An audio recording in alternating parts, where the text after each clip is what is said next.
Hey lady, welcome to the Grit, Growth, Grace podcast. If we haven't met, my name is Anne Marie. I'm wife to James and mom to 4 beautiful kids, plus 1 miscarried baby, from 9 months up to 8 years.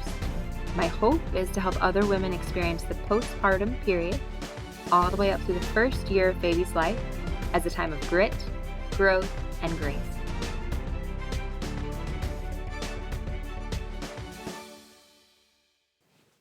This is episode 30. Hey lady, how are you? I came across today's guest because she shared her postpartum preeclampsia story in written form with the organization I am managing editor for.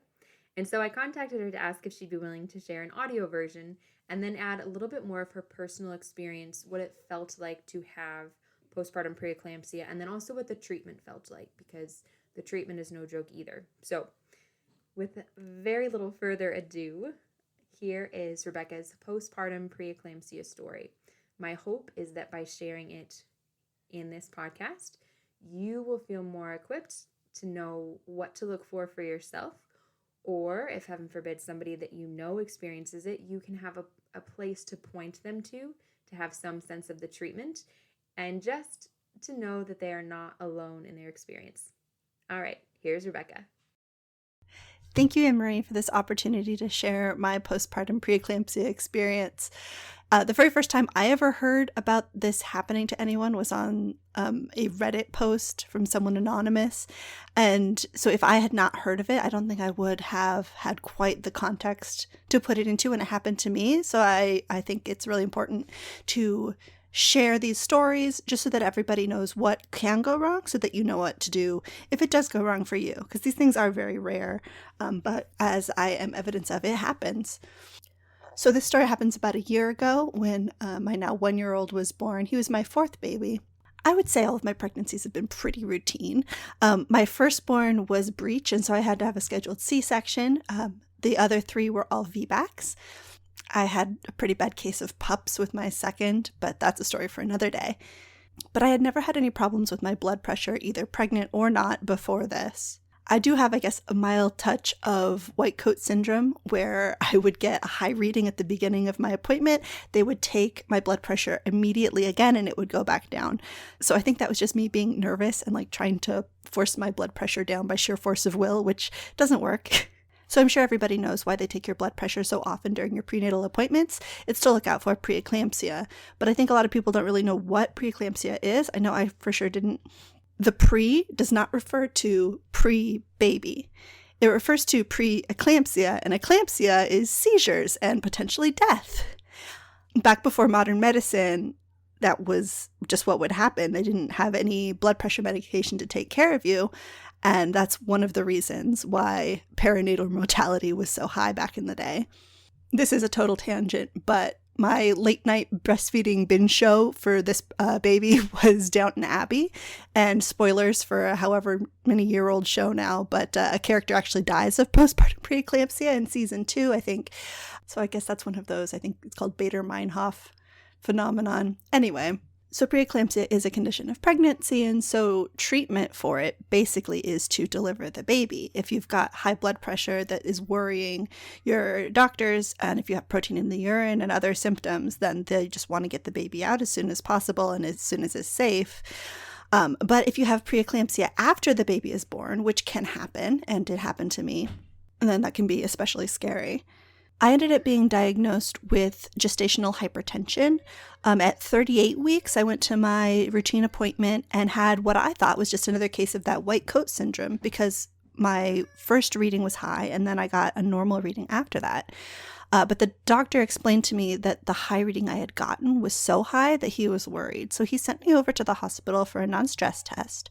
And during that test, all of my readings were normal. Baby was fine. I was fine. So they sent me home. But the exact same thing happened again at 40 weeks. By then, the nurses and doctors were all telling me they didn't see a benefit to having me continue to stay pregnant with the hypertension being an issue. The fact that the readings that were high were so high that they were going to be a problem, and they didn't want it to get worse, not in the hospital. They asked me to come back later that night. Fortunately, it wasn't so much of an emergency that they would need to like rush me back in to be admitted right then. I was allowed to go home, eat some dinner, because we all know how important it is to eat something before labor if you can. I was able to say goodnight to my kids, and then my husband drove with me back to the hospital for an induction. I was put on Pitocin, straight to Pitocin because of my previous C-section history. I wasn't able to start with misoprostol or anything. So Pitocin induction at about 11 p.m. and then 6 hours later, I had my baby boy. So I got an epidural. I was able to get some rest in the middle of it. I pushed for about 30 minutes. I didn't tear. I felt amazing the next day and thought that this was going to be the easiest recovery yet. Looking back, I think I'm grateful that I did have some warning high blood pressures before the baby came, because I think that's the reason the doctors warned me so carefully to keep an eye on my blood pressure. I had the blood pressure cuff at home, so I was taking my readings once or twice a day as best I could try to. It is difficult to keep an eye on your own health when you're worried about the baby and about sleep and about nursing and everything else that goes on when you have a newborn. That's another one of the things I think that makes postpartum preeclampsia so dangerous, because I don't have a 2-day postpartum checkup like the baby does, but I was being especially careful to keep an eye on it as best I could. I got a couple of higher than average readings, slightly worrying, on, I believe, day either 3 or 4 postpartum. I called the triage line. They told me it was okay for me to stay at home at that point. But then 2 days later, the readings were even higher. And when I called, they asked me to come into the ER. So I called my parents and had them come over to take me to the hospital, because my mom is a nurse. And as much as I love my husband, I really just wanted my mommy at that point. So my parents drove me to the hospital. First, I was able to say goodbye to the kids, and I put my toddler down for a nap. And as I bent over to put him into his crib, I saw one little sparkle in my upper right field of vision. And that was really the only symptom besides the high blood pressure that I ever experienced. Because the things that they were telling me to look out for were like visual disturbances, swelling, and they call it upper right quadrant pain, like in your chest. Your rib cage area on the right is apparently a place that it can hurt as a symptom of this. I don't think I would have even noticed that little sparkle if I had been in a lit room. It was just because it was dark and I was putting him down for his nap. Other than that, like, I don't know if I would have really noticed if I had not been paying attention to my blood pressure. So I'm very glad that I was. I walked into the ER on my own 2 feet, super calm, but the reading I got there when I was checked into the ER, 194 over 100, which is, if you're not familiar, that's the dangerously high blood pressure. And that was the point where the triage nurse seemed to get really serious.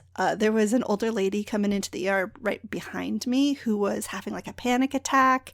And so if you were to look at the two of us, like I looked fine and she did not look fine. But the nurse, like, she went over to like calm that lady down a little bit and tell her that she would be right with her.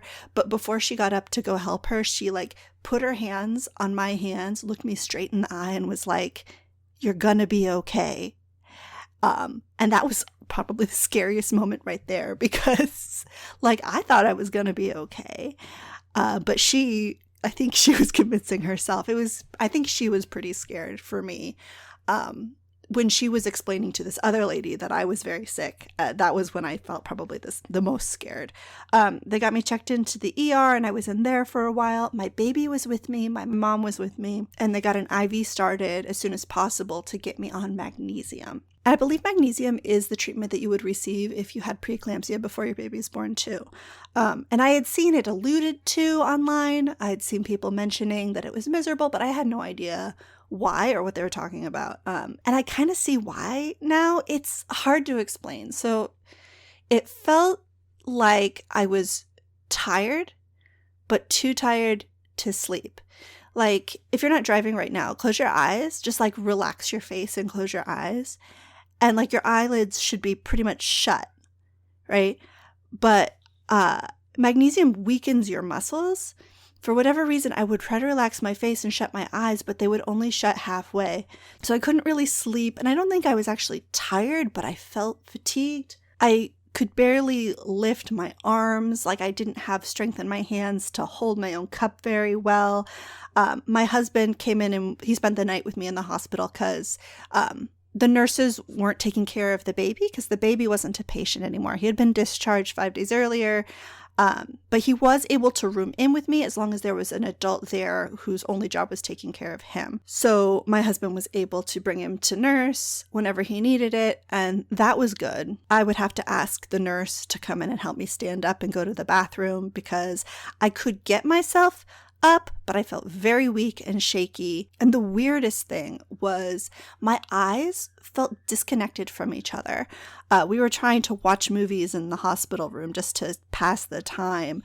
But everything felt like swimmy in my head. And especially if I tilted my head side to side, one eye would move and then the other eye would like lag behind. It felt like they were, instead of being in sync with each other, like they were being pulled by each other by a string and there was a delay. And so everything was double vision, swimming around, giving me sort of a just nauseous feeling. It was uncomfortable, but it was so weird to articulate it. It's pretty miserable. Fortunately, I was on it for 24 hours. It felt like forever. But as soon as they got me off it, within, I want to say even half an hour, I started to feel better. They had me in the hospital for 24 hours on magnesium and then 24 hours off of it to come down off of it. In the meantime, they put me on Lasix, which is like a blood thinner, and on Procardia, which is a blood pressure medication. I was on the Lasix for, I think, 3 or 4, 5 days. I forget. I know I had to take it a couple days after I was discharged. And then the Procardia I stayed on for the full 6 weeks postpartum. I was sending in blood pressure readings to my OB every week. I would send him like a morning reading and an afternoon reading. And then I would get back like, oh yeah, you should stay on the meds. Stay on the meds for now, until around that 6-week mark. They were like, you've been steady. Let's try taking you off them. And I was okay after those 6 weeks. I don't know if I could have come off of it sooner or whatever, but I was able to be okay at a healthy blood pressure with those meds. But they still told me to keep an eye on things because I could have potentially had a spike in blood pressure again and needed to be admitted again, I think. But after all that, I ended up being okay. I understand that in any further pregnancies, they might put me on baby aspirin because my risk of preeclampsia again, or at least hypertension again, is increased. It's still kind of crazy to me to think of that experience because it almost feels like it happened to a different person at this point. It's so rare that it's kind of hard to believe that I'm that 1 in 1,000 or whatever that it can happen to. I recently had just a basic appointment for my routine pap smear, and I was going over my health history with my GP, and she was telling me that, yeah, the postpartum preeclampsia scares doctors too, because the main treatment, it's already happened. And I guess my body or my hormones or whatever didn't realize that the baby was already out and was still maybe making all that extra blood flow or whatever for the baby that wasn't there anymore. I guess they don't really know what happens, but all in all, I'm glad in retrospect that I listened to the doctors, that I got that induction when I did.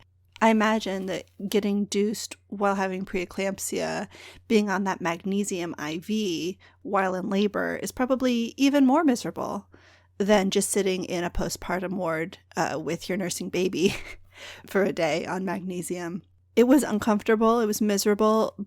But in the end of the day, it ended up being boring. And I think that's all just thanks to modern medicine. So praise God that we live in the time in which preeclampsia is treatable. You just have to know what to look out for and to advocate for your own health and safety, especially if you have any reason to believe that you could be at risk for preeclampsia, like a history of high blood pressure. And just make sure that you've got people around you who are looking out for your health while you look out for the baby's health and everything else postpartum. Because there are 2 patients in the birth and postpartum process, and you've got to look out for yourself too. So I hope that was useful or interesting. I don't want to scare you guys because it is incredibly rare, but I always feel a little bit better when I'm armed with the information of what is a possibility, just so that you know what to look out for. Thanks again, Anne-Marie, for inviting me to be on your podcast and to share this experience. God bless.